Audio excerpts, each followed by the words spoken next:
week 14 of the fantasy football season. Here's the top 12 defense DST units. I'm ranking this week number 1, the Pittsburgh Steelers. So we know the Steelers team has one of the better defenses in the league in terms of giving up the least amount of points in the league, not giving up many yards. And a lot of teams just haven't gone out there and played that good versus Pittsburgh. I know last week Arizona came into Pittsburgh and played well, but this week a depleted New England Patriot team and just straight up a bad New England Patriot team coming. Ramondre Stevenson's out multiple weeks. Bailey Zapp isn't really a quarterback that's that impressive, and this Steelers team knows they need to win this ball game 7-5 right now, where they can make a lot of plays and stop. So New England gives up the second most fantasy points to DSTs on the season. So right here, Thursday Night Football, I think the Steelers take care of business and their defense goes out there and has a good game. Number 2, the Miami Dolphins. So the Dolphins defense this season has feasted on bad offenses, and Tennessee is one of the worst offenses in the league. Definitely one of the worst offensive lines.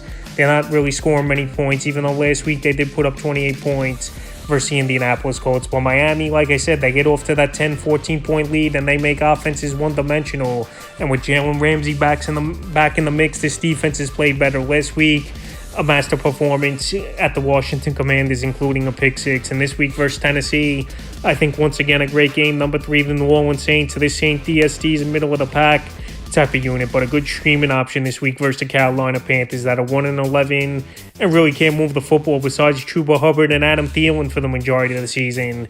This team hasn't put points on the board. Bryce Young's been a crash test dummy, taking a lot of sacks in the backfield, and he's still a young quarterback, obviously, in his rookie year that hasn't picked everything up, so they're still in the hunt in the division to win the title, even though it's division in pro football. So this week versus Carolina, where they've had trouble scoring points all year and turning the football over, I think New Orleans has a great performance. Number 4, the Baltimore Ravens. The Ravens, believe it or not, they've been a top 5 defensive fantasy points this season. So Baltimore coming off the bye, getting a little bit healthier in the secondary. I know they're versing a pretty solid offense in the Los Angeles Rams coming to town. Matthew Stafford, Puka Nacua, Cooper Kupp, Kyron Williams out of the backfield. But Baltimore this season, they've held down some good offenses in the mid-teens, low 20s, and I definitely could see that this week with the Rams coming to town. And we know Matthew Stafford's been sacked once again a whole lot this season. So Baltimore refreshed and playing good football this year, especially with the bye week, definitely helps the team in a big way for the most part. And this week I have them as a top 4 defense. 5, the Jacksonville Jaguars. So Jacksonville,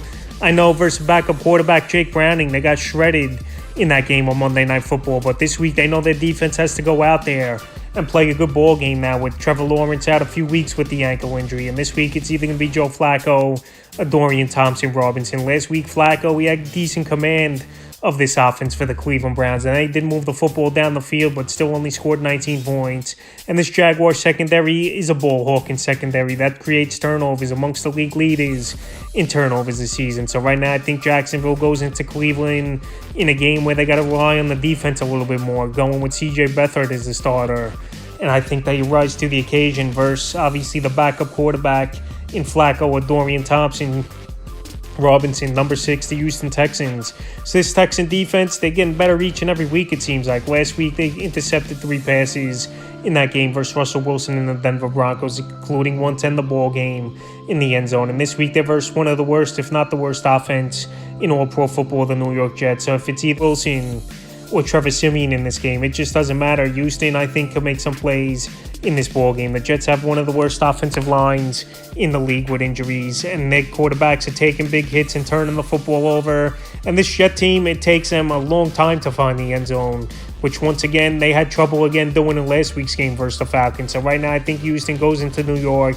The defense plays a good ball game, and they're the great option this week to use as a streaming option as well. Number 7, the San Francisco 49ers. So the 49ers, after having a 3-game losing streak, they got back on track and have now won 4 games in a row, including shutting down that Philadelphia Eagle offense for the most part, holding them to 19 points. So this week here, matchup versus division foe, Seattle Seahawks coming to town. We know Seattle put on a great performance last week in a tough loss, and up 35 points on the Dallas Cowboys. But right now, this 49 defense is a better defense, I believe, still than the Dallas Cowboys, because the Cowboys, they are vulnerable, giving up the good play. San Francisco pretty much makes you earn what you got to put on the board. So right now they got Chase Young. He's playing good football since they traded for him. Randy Gregory as well.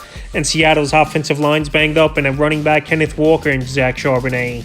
not 100% as well. So I think San Francisco gets off to an early lead in this one, makes that offense one-dimensional, and they have a good outing. Number 8, the Cleveland Browns. So the Browns, they've bumped up the ranking board this week with a good matchup all of a sudden now versus Jacksonville Jaguars, where their offenses have C.J. Beathard going out there at the starting quarterback position. Trevor Lawrence definitely going to miss this game with the ankle injury.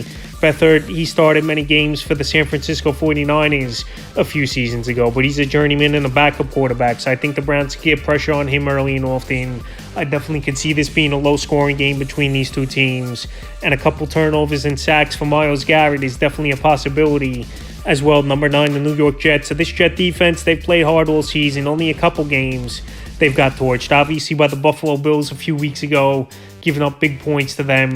And then the Miami Dolphins going in there Black Friday and having a big game. So this week here, matchup versus the Houston Texans, where they got a dynamic offense. C.J. Stroud, one of the better young quarterbacks to come out over the last few seasons of college football. He's got poise of a 10-year veteran, it seems like at times. But we know Tank Dell's out for the season. That's a huge hit for their offense, and Sauce Gardner most likely going to be covering Nico Collins, who's had a breakout season. But this Jet defense, they've kept their team in the games, like I mentioned, pretty much all the games this year except 2 or 3 of them, and they could get to the quarterback, and we'll see if they could rattle the youngster C.J. Stroud. So this week, I think, once again, mid-teens, low 20s between the Jets and the Houston Texans. But about the Jets, sometimes they just don't create enough turnovers to have great fantasy days in terms of points. Number 10, the Green Bay Packers. So the Packers, their defense is starting to turn things around over the last few weeks and get healthier as well in the secondary. So last week, they held down that Kansas City Chief offense to 19 points and had the surprising victory on Sunday Night Football. So this week, Monday Night Football,